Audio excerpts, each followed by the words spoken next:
இயேசு கிறிஸ்துவில் எனக்கு பிரியமான சகோதர சகோதரிகளே, இன்றைக்கு நாம் சிந்திக்க இருக்கின்ற தலைப்பு உன் ஆன்மாவிற்கு தேவையான உணவை கொடு என்பதுதான்.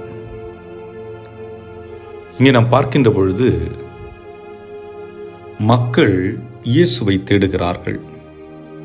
ஏனென்றால் ஒரு நாளைக்கு முன்புதான் அவர் புதுமைகளை நிகழ்த்துகிறார்.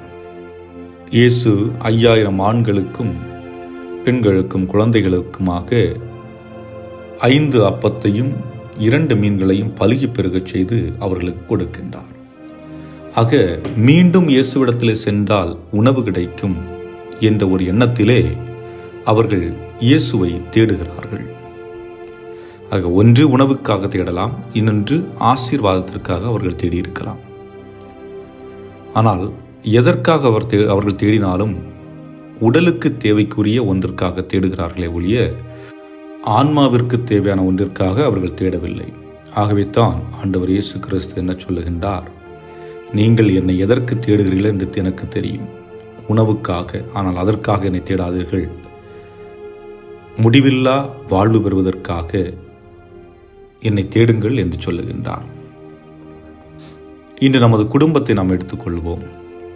ஒவ்வொருவரும் குடும்பத்தில் உள்ளவர்கள் ஏதாவது ஒரு வேலை கிடைக்க வேண்டும், கவர்மெண்ட் வேலை கிடைச்சா நல்லா இருக்கும், அல்லது நல்ல சம்பளம் கிடைக்கக்கூடிய இடத்துல வேலை பார்க்கணும், அல்லது வெளிநாட்டில் போய் வேலை பார்க்கணும் என்று நாம் ஓடிக்கொண்டிருக்கின்றோம். எதற்காக?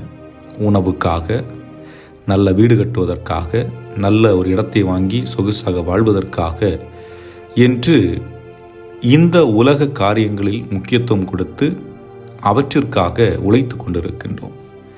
ஆனால் முடிவில்லா வாழ்வுக்காக நாம் உழைக்கின்றோமா?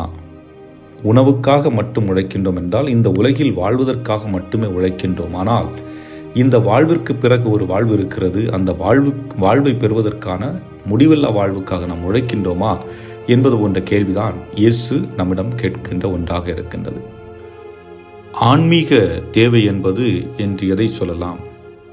அன்பு, விசுவாசம், ஜெபம், சேர்ந்திருப்பது, இவைகள் நிச்சயமாக ஆன்மீக தேவை அடிப்படையில் இருக்கிறது.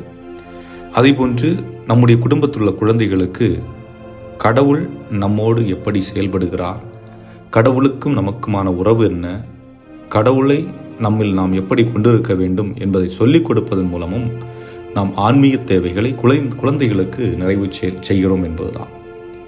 ஆகவே தான் இயேசு கூறுகிறார், தந்தையாகிய இறைவன் அனுப்பியவரை நம்புவது இயேசுவை நம்புவது என்பதுதான். ஆக நம்பிக்கையின் துவக்கம் எங்கே? நம்முடைய இல்லம்தான் நம்பிக்கை தொடங்கும் இடமாக இருக்கிறது.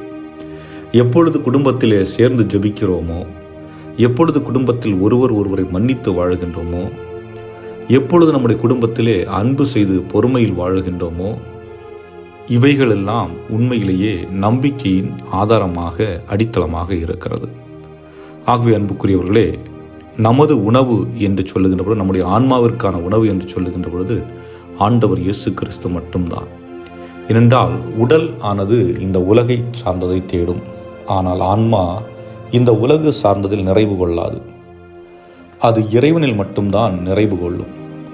ஆகவே நாம் பல நேரங்களில் நினைத்திருப்போம், நான் எனக்கு தேவையானது எல்லாத்தையும் செஞ்சு பார்க்குறேன், பிடித்த விஷயங்கள் எல்லாம் செஞ்சு பார்க்குறேன், பிடித்த விஷயங்கள்லாம் வாங்கி சாப்பிட்டு பார்க்குறேன், பிடித்த வேலைகள் செய்கிறேன், கேம்ஸு பிடிக்குதுன்னா கேம்ஸுக்கு போகிறேன், ஸ்போர்ட்ஸ் பிடிக்குதுன்னா ஸ்போர்ட்ஸுக்கு போகிறேன், எனக்கு என்னென்ன பிடிக்குதோ அதெல்லாம் செஞ்சு பார்க்குறேன், ஆனால் மனதுக்குள் ஏதோ ஒரு வெறுமை இருக்கிறது என்று எண்ணுகிறோம் அல்லவா?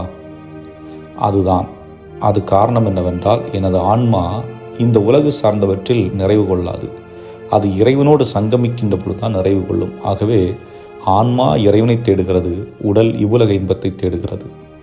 இதை நாம் சரியாக புரிந்து கொண்டு ஆன்மாவிற்கு தேவையான உணவையும் கொடுக்க வேண்டும், அதே நேரத்தில் இந்த உலகில் வாழ வேண்டிய வாழ்க்கையை நாம் வாழ வேண்டும்.